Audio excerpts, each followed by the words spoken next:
A new report by the African Development Bank projects that artificial intelligence integration could add an extra $1 trillion to Africa's GDP by 2035, nearly one-third of the continent's current economic output. According to the report, this growth will be driven by rising productivity powered by AI, Africa's expanding digital capacity, favorable demographics, and ongoing reforms across key sectors. But this isn't just about money.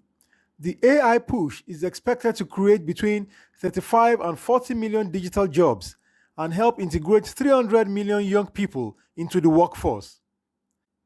Even more significant, African data and languages could be embedded into global AI models, helping make those systems more inclusive and representative. The report identifies 5 high-impact sectors that will capture more than half of the projected gains: agriculture, wholesale and retail, manufacturing, finance, and healthcare, together accounting for nearly $580 billion of the total growth. The takeaway is clear.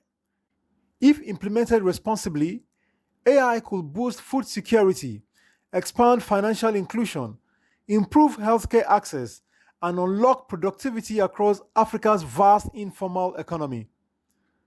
The question now isn't whether AI can transform Africa, it is whether the continent can move fast enough to shape the future on its own terms.